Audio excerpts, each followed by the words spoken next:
traveled my whole life, that's for sure. For I'm the last of the travelling people, the last to carry my name. So I've travelled till I reach death's door. I'm a free-born man, no one can buy my life. But no amount of money would make me change my life. I choose my path, I will do all my life. For the rest of my days, I live the travelling life.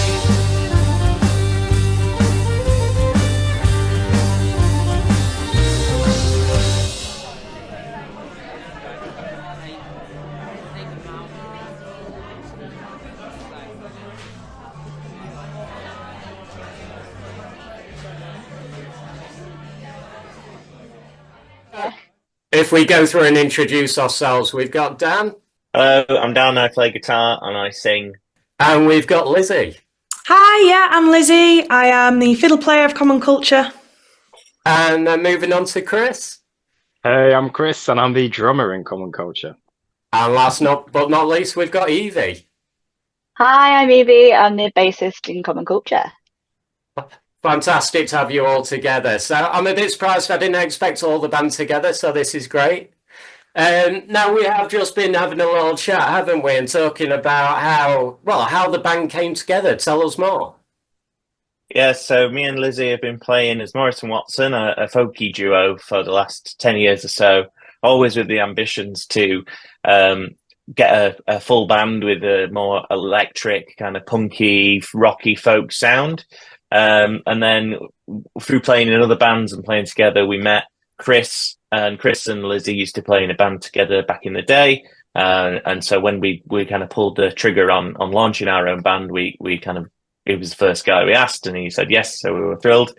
And then we met Evie through festivals like Bearded Theory and Beautiful Days and kind of have all been mates for ages. And then kind of sussed out that Evie plays and sings really good. So we were like, do you want to be in our band as well? And she was like, yes. So we were like, perfect. That was easy. And then that's it. We've been a band since January this year. Amazing. Yeah. So it just all came together so naturally, so perfectly. Indeed. And you've mentioned as well that you were in other bands in the past. I think all of you have been in different bands, haven't you? So obviously Lizzie and Dan, you're in Morris and Watson.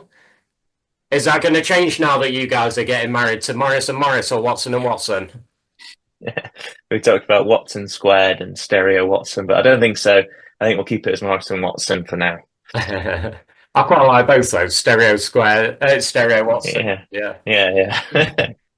And Evie, Chris, have you been in bands in the past? Yeah, myself. So yeah, been around quite a bit doing various different things. I guess you'd say I cut my teeth, if you like, in the rock and roll world and punk rock kind of stuff. So I was in a band doing that for quite a while, and we released some albums, did quite a few tours over in Europe, went out to the States, lots of stuff in the UK, and built up quite a good reputation. And absolutely awesome time doing it, and really loved it. And I suppose as things do, over a number of years, came to the point where I suppose I probably gone as far as I kind of could, and an opportunity came up to join a touring theatre show.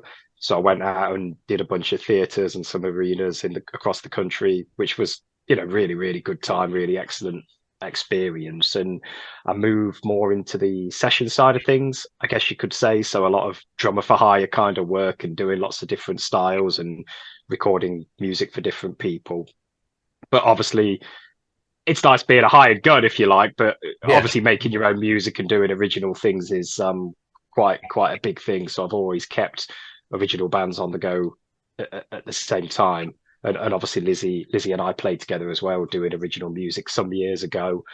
And then that changed. I went away for a while and then came back. And as things worked out and, post-COVID lockdowns and that kind of thing, Lizzie and Dan were, as Dan was just saying, looking to get a band together, and they reached out, and it was the perfect timing, really, because I really wanted to get stuck back into a project, because a new band and working with people you really want to be working with. So the timing was perfect with how everything worked out for me. So yeah, it's really exciting to be involved. Yeah, you seem as a band like you just connect, you just gel, like you're all really good friends by the looks of it. I've seen a few of your YouTube videos that you do, the behind the scenes stuff. It's brilliant.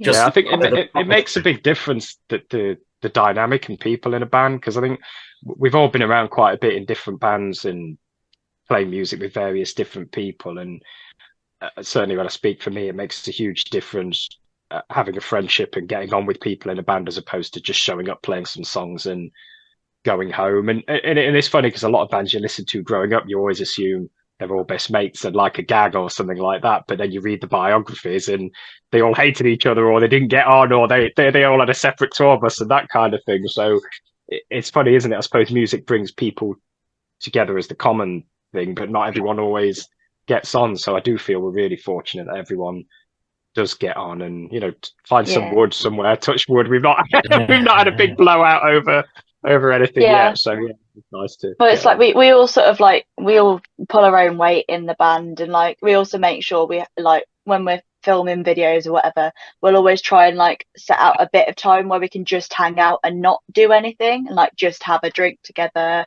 have a bit of a chill. Usually it's at a festival or something, but it's like we try and meet up like in unband related circumstances where we're not actually doing anything for the band, we're just there to hang out as mates, so we do genuinely like each other. It's not all a booze. It's great to like be friends with your bandmates. Like I think we've all been along the way been in different like situations where it's just like you just turn up and work together, and you just sort of lose any part of the reason why you formed a band in the first place, because often you're really good mates and you just want to hang out. So it's definitely something we've really tried to like push and make sure that we're doing. And like even just like next weekend, like Chris and Evie are coming down obviously for the full day of the wedding, and it'll just be really nice just like to all hang out and just have a lovely time together. And I think some of them are coming down early and camping and joining us for a beer the night before and stuff, so it's chill, it's nice. Oh, fantastic. Yeah, I understand there's love all around. Couple of weddings happening over the next few weeks for you guys. Yeah. Now, you mentioned the band coming together. Was there ever any doubt as to what kind of music you wanted to play, or was everybody of that same mindset of we want to do a folky sound? Because the music you do is so energetic, it's so uplifting, and I guess anthemic. It's got that real buzz to it. You just can't help but move and dance to it. Yeah, it's well, when we kind of formed the band, I'd got a stash of songs that I'd written over the years that I didn't really have an outlet for. So I kind of brought those to the band, and they formed the first kind of set list, if you like. But then since then, we've kind of, I don't know, we've never really talked about exactly what we want to sound like. I guess maybe we've talked about what we don't want to sound like, and for a process of elimination, we've ended up at the sound we've got. But for me, it's kind of very important for me to just always try and not overthink any of my writing, and to just write what comes naturally to me, which is kind of because I'm from a folky background, so that element's always going to be there, and then just try and take inspiration from the bands that I love, like the Levelers and the Decemberists and Frank Turner and the Wonder Stuff, and those kind of folky, punky kind of rock bands is really what I love to listen to, and so that comes out in my writing. I think I don't know. an element of those bands in there, but you definitely bring your own sound to it as well. My favourite is the Travelling Life. I just think it's so upbeat, and so I quite like getting out and about myself. Not as much, I understand, as Chris does. You do like to travel, don't you? I do like getting around. Yeah, whenever there's an opportunity to go and explore something new, or get out my comfort zone, run up a mountain or a volcano, or walk through some slum streets, I'm there. So yeah, I'm big on my traveling. I've been fortunate to visit 72 countries so far. I think it's definitely a long-term ambition to try and get everywhere.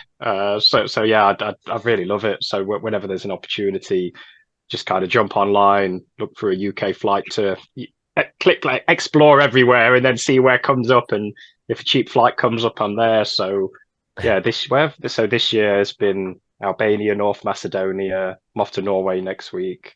I was in Tunisia earlier in this year. Last year I was in Kazakhstan and Kyrgyzstan and Uzbekistan. So yeah, I just keep going. That's music and travel. They're my big my big passion. So yeah, got to keep moving, got to keep finding and exploring new things. Yeah. So the traveling life is all about you. Yeah. I'd like to think so. Dad will probably give you a much better story about where it came from. But if we tell people it's about me, yeah, that's fine. That's fine. We'll go with that. Yeah. Is there a story behind the song then, or do the songs just kind of come together by you guys getting in a studio and writing them, or is there inspiration behind them? Yeah, the traveling life's about Chris and his adventures in Kurdistan. No, it's the traveling life is one of the first songs that I wrote ever. Really, I wrote it years and years ago, and it's a kind of a retelling of a folk song that Ewan MacColl wrote. So Ewan MacColl wrote a song called "The Traveling People" for. He had a series of radio shows in the, I think, 1950s. So he had one about kind of the traveling peoples of England.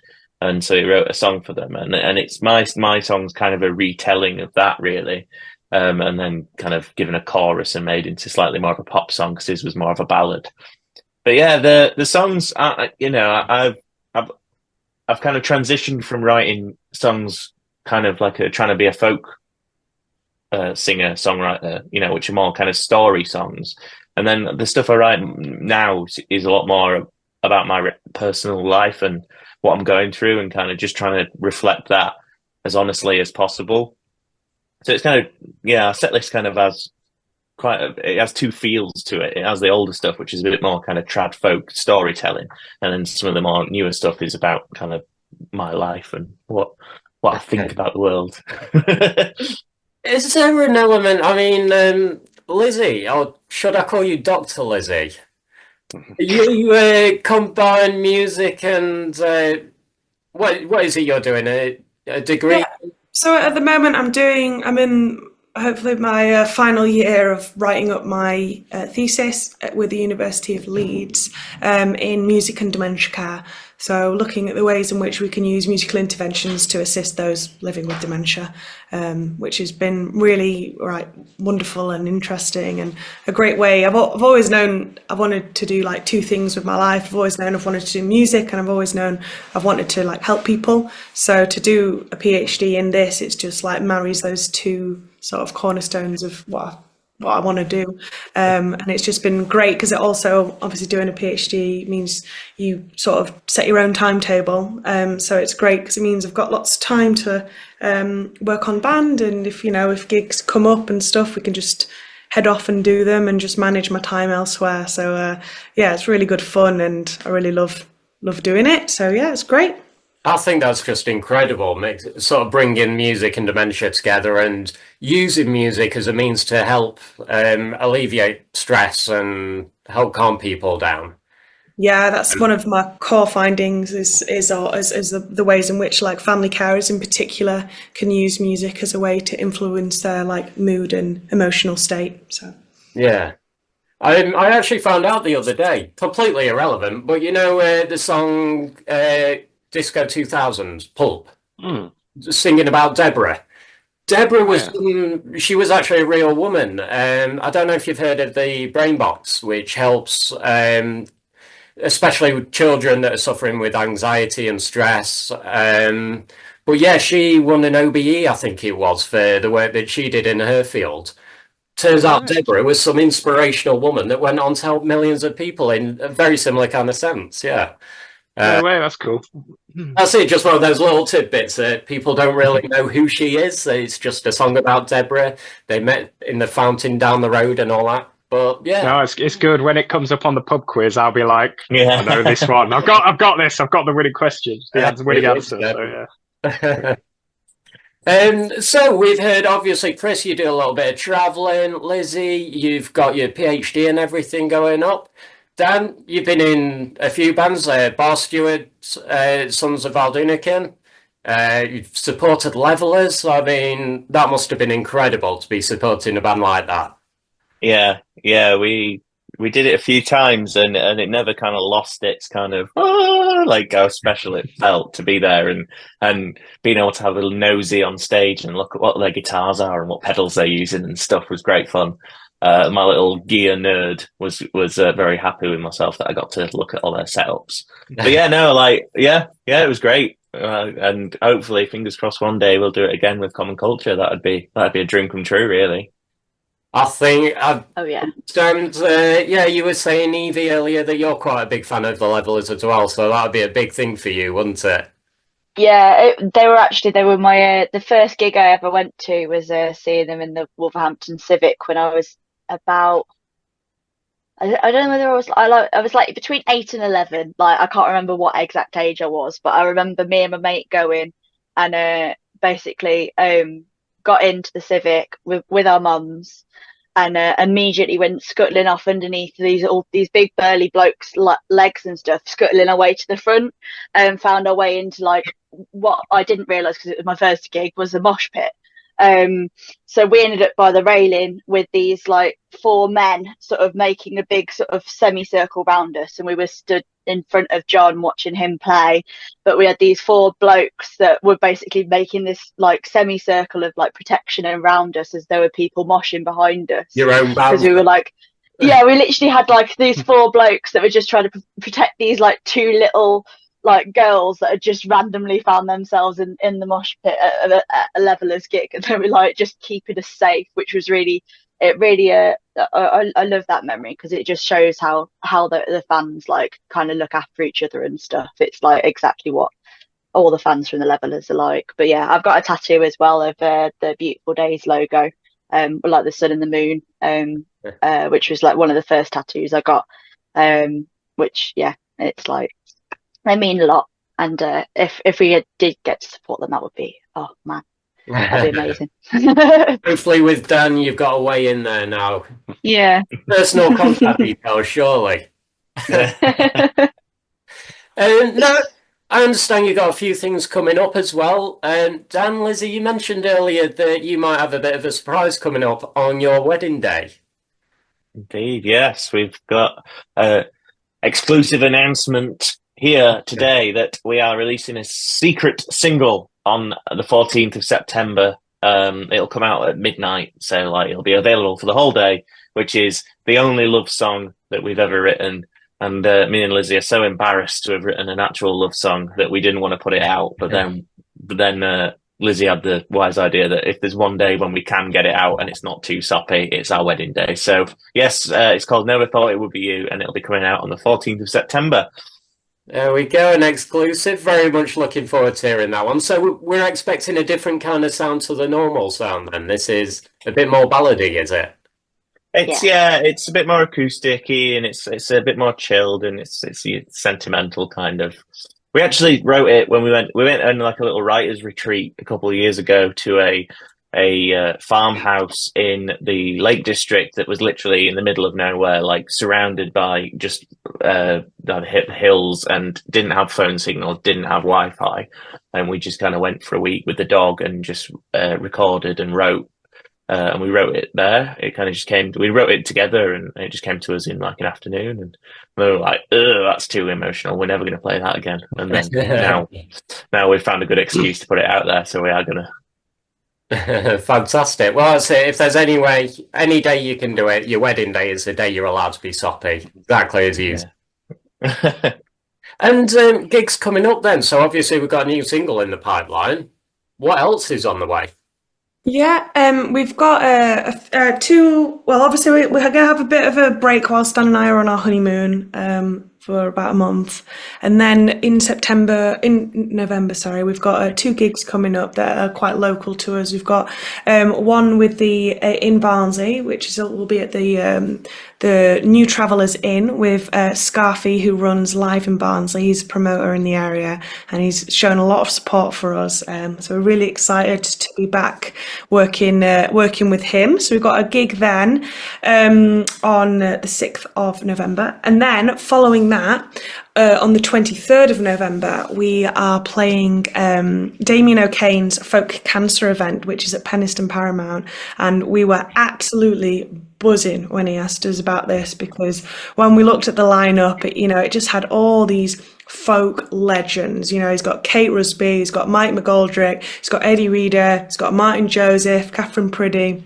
We've got so many. And Common Culture. And Common Culture, yes, yeah. So we're just big shout out to Damien for getting us that booking. I feel like that's going to be an absolutely incredible lineup to be a part of, but also for an incredible cause, like it's for the Yorkshire Cancer Research, and obviously for most people that is so very dear to everyone. I think everyone's been affected by cancer in their life, so it's a brilliant cause. So if anyone does want to come, you can get tickets off the Penistone Paramount website, or you can get it from the Kate Rusby website, or our website, or Damien O'Kane's website, because I update all the websites. So it's on all of their. But basically, get them from Lizzie. Yes, but no, that we're super excited about that. It's going to be just really good fun. And then the plan is, come once now all the wedding shenanigans will be done, we'll be able to hopefully just blast out and hopefully get a load more festivals in the lineup. And we managed to do 6 this year, which was fantastic for a band that only had 1 single out in January. But we're really hoping to smash it and get quite a few more next year, as festivals is definitely where our heart is. So. Yeah, that's the plan. You're the sort of band that just suits a festival perfectly. I mean, have you found that the following has grown quite a bit then? Because I noticed your first video got about 4,000 views on day one. And I think, Evie, were you saying earlier about your latest single? Yeah, Wash Away the Day, I think, got double that in the same amount of time, or maybe a little bit longer. But yeah, I think the last I looked, it was up to 9,000, and I think it was 9.6 thousand or something. Wow. That it had gotten up to so far, which is incredible. I think the only other video we've got that had gotten anywhere close to that was the Taking Hold music video. Had got 8.6, so we've surpassed that now. And that's been out for a couple of months, and so yeah, it's amazing to see that it is quite rapid. Sort of increasing, which is going in the right direction. But yeah, that's just amazing. And organically as well, I understand. It's been spending money promoting it. No. Which is just incredible. I mean, you guys have such a good following behind you. It's amazing, because the way, everything's so much on algorithms nowadays, isn't it? With, how many people get to see your stuff and where it gets pushed out to. So I guess a lot is perhaps as well, like say fans sharing it with their friends and that kind of thing as well, which obviously really means a lot and is really good, because I suppose if people engage with your content, the platforms, Facebook, whatever it might be, goes, oh, okay, we'll show you more of this and spread that to people. So yeah, it's pretty exciting for a new band to be picking up that kind of traction quite early on in the scheme of things. Really good. Yeah. I think the themes that we sort of touched on in Taking Hold and Wash Away the Day are also ones that a lot of people can connect with as well. Like, I mean, Wash Away the Day, it's like talking about like having to come home from a job that you're not too happy with, and like trying to figure out how you're going to make it so that you are happy in your life. And it's like, I think most people have been through that. Yeah. And like ended up in a job that they're like, I really don't want to have to do this anymore, but I don't really know what else I can do. And I think that definitely, like a lot of people have connected with that. And the same with Taking Hold, like that looks at themes of like anxiety and struggling with those sorts of things. Again, mental health is something that a lot of people face with day to day. So I think those sort of themes have definitely reached out to a few more people. And yeah, it's not like you do it in a necessarily a serious way either. Your songs are all so uplifting and so fun. I mean, Wash Away the Day, like you say, it's about having a crap day at work and then coming home and just washing it all away and getting rid of it all. I think that song can resonate with every single person that listens to it. There isn't a soul out there that hasn't had that feeling. So no, it's just absolutely brilliant stuff. I can't wait to hear more things coming from you. Thanks. And I see as well you're supporting the Common Culture t-shirt. Tell us quickly about it. Yeah, so on our Bandcamp we've got quite a few bits and bobs of merch. The t-shirt I'm wearing, so this is our tie-dye t-shirt, which I hand dye myself using dyes that I get from a company called To Die For, who are a company that go to Beautiful Days, they go to Beard Theory, like I've gotten to know them. As Lizzie calls me on stage, our Rainbow Queen. So I love everything rainbow. So I've got a lot of their stuff because they have such bright, colourful dyes. So I messaged Lou from there, and she gave a load of hand with like sorting out, like figuring out what the best thing would be to make sure we've got dyes that are going to stick around, basically. But we also, the t-shirts we get are like really good quality, and we use a independent company. We use a company called, is it This Is Print Shop, Lizzie? I always struggle to like remember the exact name, but yeah, which is based in Leeds, because we like making sure that we're using people that are like local and independent, basically. So yeah, we've sort of used them, which means that the prices might be a little bit more than we possibly could have done, say, if we've gone to shipping over a cheap company somewhere. But we'd rather be giving that business to somebody who is independent and stuff. And yeah, I mean, still, like the tie-dye t-shirts are 25, and then we've got another one that's our Filthy Commoner t-shirts, which are like a bottle green, and they're 20. So for a t-shirt, that's still, I mean, yeah, that's still good going. And the amount of times you get gig t-shirts and they go through one wash and then everything's peeling off, and I'd much rather have decent quality, spend that little bit extra, which is still cheaper than you'd get if you went to River Island or somewhere. And you've got something that's personally made by yourselves. It's got that supporting independent businesses. I think that's just spot on. Amazing. Well, I'm not going to keep you too long because I think I've kept you long enough. Obviously, we've already been through this. I forgot to hit the record button, didn't I? So I apologise massively for that. Well, thank you for going through things again with me. Cannot wait to hear more coming from you. So when that single drops, absolutely get in touch and let us know. We'll get it out on Spire. We'll push it as much as we can, of course. Yeah, thank you so much for supporting us, and for everyone at Spire who's been playing our track. Like it's people like you that back these sort of more grassroots alternative bands like us. So we really appreciate just all the support and love that we've received. And best of luck with the rest of the radio show for you guys. It's so exciting. Yeah. Well, thank you very much. Thank you very much. And hopefully we'll have another catch up one day in future when you've supported Levelers and then when Levelers you. No. I see. Yeah, we'll be back for another chat down the line. Definitely, it's been fun. Thanks for having us and taking the time. Yeah, Incredible. No worries. Well, Common Culture, thank you very much. It really has been a delight, and all the best with everything that's happening with the weddings all over, the travelling and the lot. Yeah, Thanks so much. It's a bright future ahead. Yeah, Isn't you. it? Yes. Isn't it? On to bigger, better things. Let's go. Yeah, nice one. Amazing. Cheers. Well, thank you very much. And this time I think we can safely say goodbye. Yeah. I'll see you in 10 minutes, yeah? See you in a minute. Thanks so much. See you later. Yeah, Thank you. Yeah. All the best. Bye. Catch you later. Bye.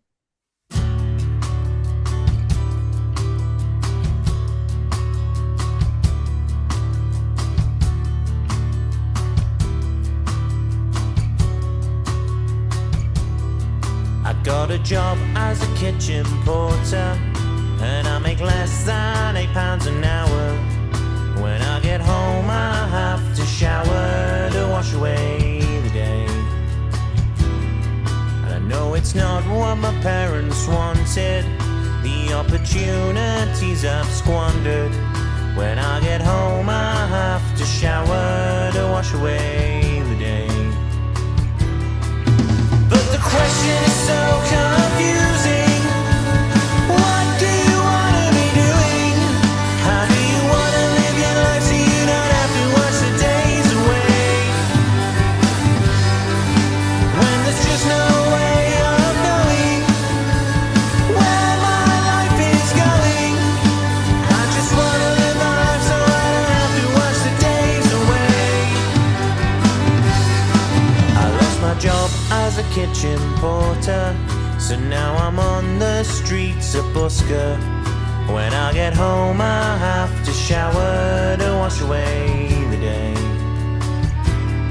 And I still make less than £8 an hour, but now I work less regular hours. When I get home I have to shower to wash away the day. the question is so confusing. What do you want to be doing? How do you want to live your life so you don't have to watch the days away?